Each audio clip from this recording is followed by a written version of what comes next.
Hey gang, what we're now going to do is take a look at troubled debt restructuring and then also compare and contrast it to just simply extinguishment of your debt. Paying off your debt in full is not troubled debt. Troubled debt is when you can't afford to pay the full amount and you get a concession from the creditor. What we're going to look at is we're going to study such things as restructuring of that debt, troubled debt restructuring, when you offer a piece of property, right? It could be land, it could be something else. You're going to give that up, and obviously it's a deal for you because it's significantly less than the full amount you owe. We're going to look at it as if you give up equity and how you handle that, and then just simply a modification of terms. We want to make sure we understand all of those so that you're prepared for any issue that could appear on your exam. So let's take a look at these together.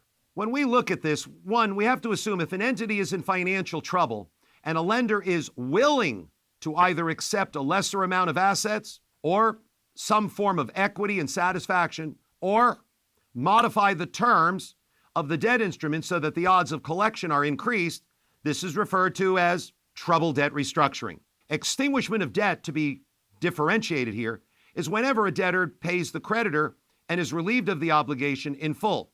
Extinguishment occurs when the debt is paid at maturity and also when the debt is called or retired before maturity.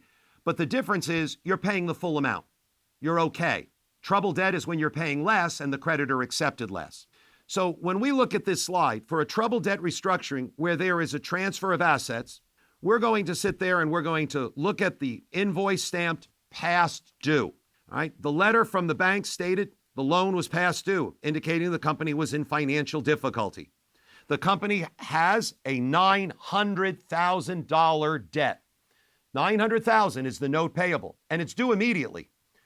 You'll note here that it occurs in a transfer. We have the picture of the jar that has a line near the top that totals the debt owed by the borrower. In a transfer of assets, the lender is willing to accept a lesser amount of assets owed than the debt.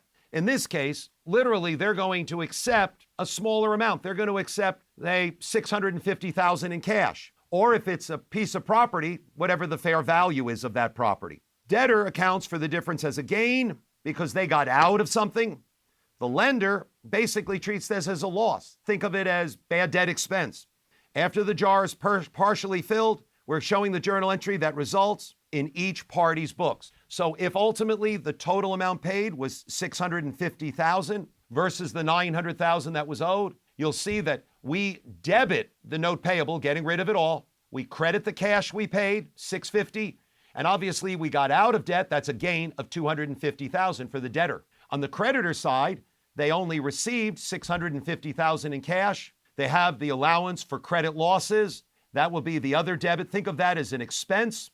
And then, of course, note receivable. We eliminate that with a credit in this particular case. So that takes care of the first one.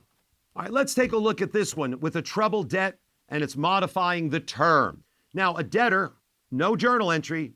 In this particular case, if the terms were modified in the note we just said, they're going to have something like, say $900,000 plus, we'll say there's $63,000 of interest for the year times 5 years. Is that going to be greater than the $900,000 carrying value? So the original carrying value, $900,000, less the present value of all the future cash flows, right? That would equal a lesser amount. In this case, that amount may be, say, $797,694 or $649. Therefore, ultimately, even undiscounted, you're not going to recover all your money. Hence, in this particular case, ultimately, we're going to show bad debt expense for the $102,351 and allowance for credit for losses of that amount. So you took the original amount, less the present value of the future cash flows, and you had an impairment. Now, just a couple of side points. When you transfer an asset to get out of some of your debt, in the transfer, the debtor exchanges something of lesser value to extinguish the note payable, and you record a gain. The creditor is receiving something lesser in value, and it's going to show a loss. Cash, equity, or any other asset such as land can be exchanged. Debt is extinguished as we illustrated just a moment ago. By the way, just be aware if it's equity, we sit there and we ultimately get rid of the liability plus any interest payable. We issue the stock, APIC, and then of course we as the debtor would show gain for the amount of stock we gave that's less in fair value than the amount of the debt. And of course, the last one was modification of terms.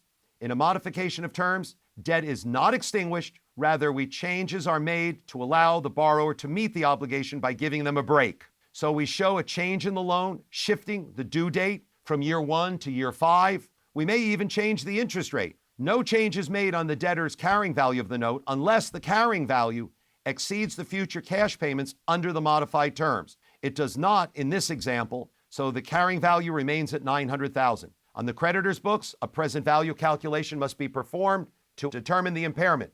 It takes the future cash flows under the new terms, discounts them at the historical rate, and then determines the impairment. Now, one last note, and I would like to point out that there is a difference between troubled debt restructuring and just simple extinguishment. A bond that is called for early retirement, the carrying amount of the bond is removed from the books, and the cash payment is recorded. Any difference results in a gain or loss on the extinguishment, not troubled debt restructuring. Usually you're paying the full face, but you could have a gain or a loss depending on if you issued it at a premium or a discount and it hasn't been completely amortized. Those are the fundamentals of how this one works. So once again, hopefully you get a good feel how troubled debt restructuring works from both the debtor and the creditor side, and we're now ready to try a full-blown exercise on it.